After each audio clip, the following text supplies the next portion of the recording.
Hello and welcome back to Man vs Film. It is April already and I have another 10 fantastic movies for you to check out on Netflix UK. So let's just jump straight into it. Number 10, The Dawn Wall. American rock climbers Tommy Caldwell and Kevin Jorgensen captivated the world with their effort to climb the Dawn Wall, a seemingly impossible 3,000-foot rock face in Yosemite National Park, California. The pair lived on the sheer vertical wall for weeks, igniting a frenzy of global media attention. But for Tommy Caldwell, the Dawn Wall was much more than just a climb. It was a culmination of a lifetime defined by overcoming obstacles. The Dawn Wall is another one of these terrific climbing documentaries that really gives you an insight into this character of Tommy, everything that has led him to his latest adventure. You know, all the things that make the person who he is, and I won't spoil them by telling you some of the insane things that happen to this guy before he gets to this situation. It is a thrilling story that leads up to this nail-biting climb of will they, won't they manage it. It's terrific stuff, really entertaining and really worth checking out. Number 9, The Resort. Following a near-apocalyptic zombie outbreak, humans are once again in control. If an occasional rogue zombie finds its way into everyday life, it is quickly disposed by the authorities. In this day and age, people know how to handle zombies. The latest craze is zombie safari, a chance to go out and shoot the undead in the wild, the ultimate blood sport experience, and for many, the ultimate therapeutic revenge following the losses suffered during the outbreak. This is most definitely a B movie. Not for everybody. It has not got the best production values. The story sometimes isn't the greatest either. The performances aren't terrific, and I'm putting a lot on this movie, but it's fun. It has some plus points. It is primarily a zombie remake of Jurassic Park. These people go to this place to hunt the zombies escape, and they are trapped trying to fend for their lives, trying to survive in amongst this undead horde that have come back to hunt them, which were once sport is now something that could take their lives from them. It is pretty fun, but just know going into it exactly what kind of movie you're going to get. Number 8, Suicide Squad. Assemble a team of the world's most dangerous incarcerated supervillains, provide them with a most powerful arsenal at the government's disposal, and send them off on a mission to defeat an enigmatic, insuperable entity. US intelligence officer Amanda Waller has determined only a secret, convened group of desperate, despicable individuals with next to nothing to lose will do. David Ayer's big budget Suicide Squad is a movie that has its definite flaws. It's not perfect, and that's completely fine, because what it does do is it gives you a very specific look that is very cinematic, very interesting, a horde of bad characters to really root behind and just watch them interact is part of the fun. To see the action is a huge bonus because it's genuinely pretty fun. Like I said, it's not perfect, but it's a rather decent movie that gets a lot of hate put on it where I feel it's undeserved. Number 7, Ghost in the Shell. In the near future, Major is the first of her kind, a human saved from a terrible terrorist attack who is cyber enhanced to be the perfect soldier, devoted to stopping the world's most dangerous criminals. When terrorism reaches a new level that includes the ability to hack into people's minds and control them, Major is uniquely qualified to stop it. As she prepares to face a new enemy, Major discovers that she has been lied to. Her life was not saved, it was stolen. I'm a big fan of the Ghost in the Shell anime. I thought it's a terrific movie, and I was a little bit curious to see what Hollywood would do with a big budget live action adaptation.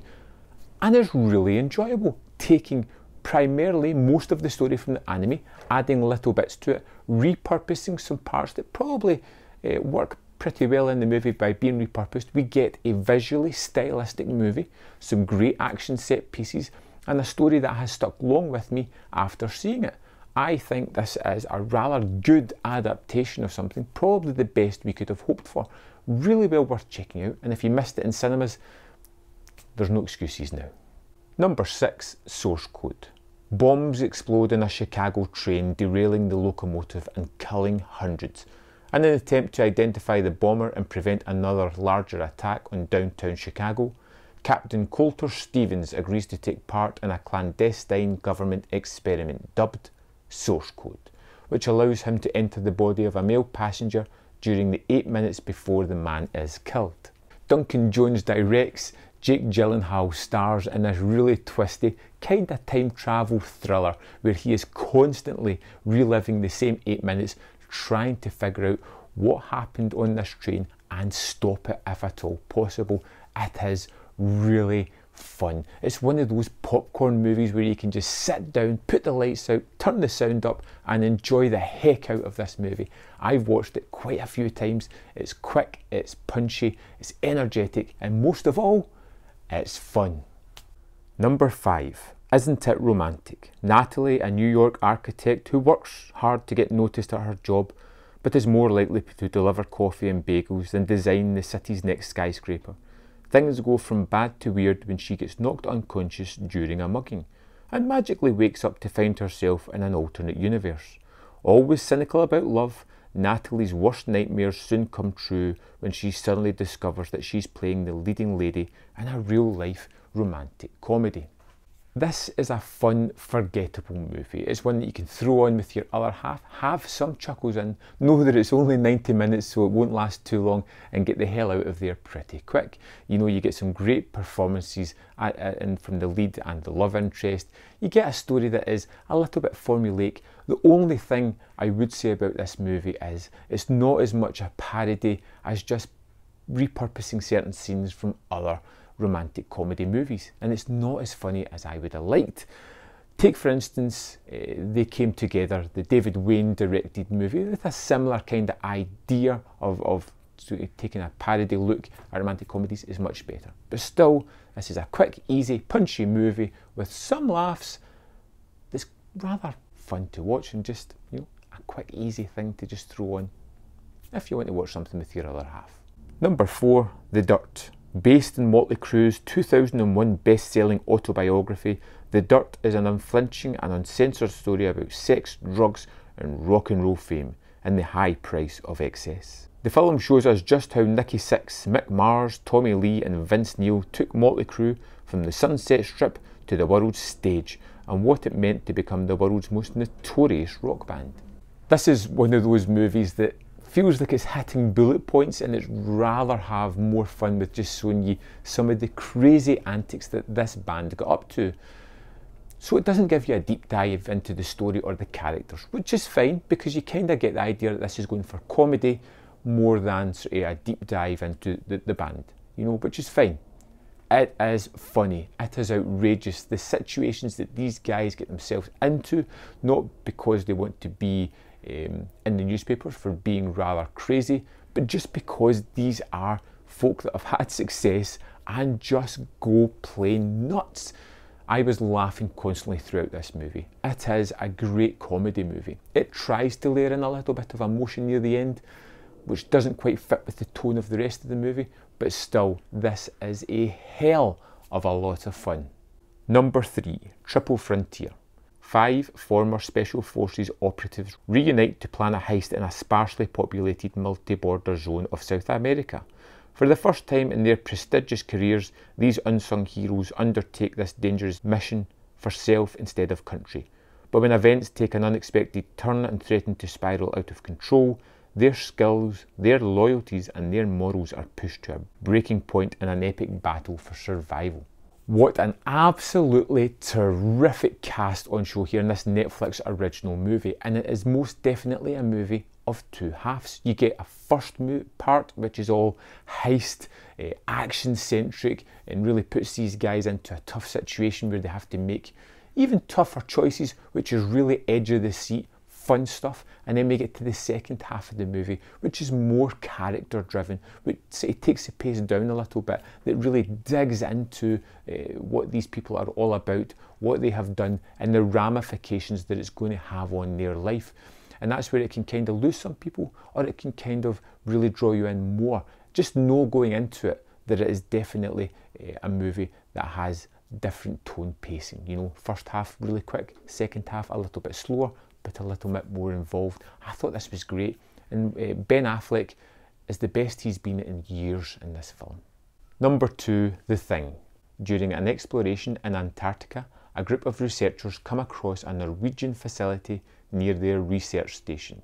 They soon come to realise something horrible happened there after discovering that the Norwegians had stumbled across something horrific. They leave, but something comes back with them. I'm a huge fan of The Thing. It is in my top 5 movies of all time. I just utterly adore it. John Carpenter just knocked it out the park with this terrific science fiction horror movie. If you haven't seen it, you're really missing out. Like I said, it's in my top 5 movies of all time. It needs to be seen, and I highly suggest checking it out. There is practical effects in here that are as jaw-dropping today as they must have been way back when this movie came out. I think this is one of the best movies ever. I think there is some terrific performances. Kurt Russell is just the man. Here is McCready. The situations are fun, the direction is terrific, the score is fantastic, and it's all round a perfect movie.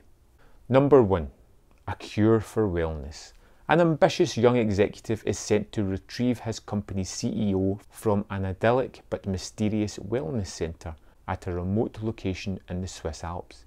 He soon suspects that the spa's miraculous treatments are not what they seem, and he begins to unravel its terrifying secrets.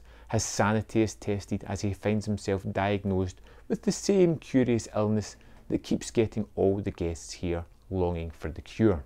A Cure for Wellness came and went at the cinema. I managed to see it and I was just blown away by this terrific movie. It is all about atmosphere. It is all about this sense of dread and mysterious nature that is going on. The story is almost inconsequential. It is there because it has to kind of be there to drive the story forward. And it is a typical story with a kind of finale that you can see coming, but it is all about the weirdness, the atmosphere, the stunning cinematography here that is just absolutely breathtaking. Gore Verbinski just directs the hell out of this thing. This was criminally underseen at the cinema, and I want to rectify that immediately. That is why it's my number 1 movie on Netflix right now. This is a must watch. You may not love it, you may not even like it, but you must admire the creative arts behind this, the way it looks, the way it tells its story, the way it creates this atmosphere is all wondrous and well worth checking out. Get on it, people. So there we have it, 10 movies for you to check out in April. Hopefully you'll find something here that sparks an interest or makes you want to go and check it out. If there's anything I've missed out or something that you would want to recommend, let me know in the comment box below. Let other people know other movies that are worth checking out. Thanks for watching. Remember to subscribe if you haven't already done so, and give a little like as well. I'd appreciate that, and I will see you next time on Man vs. Film.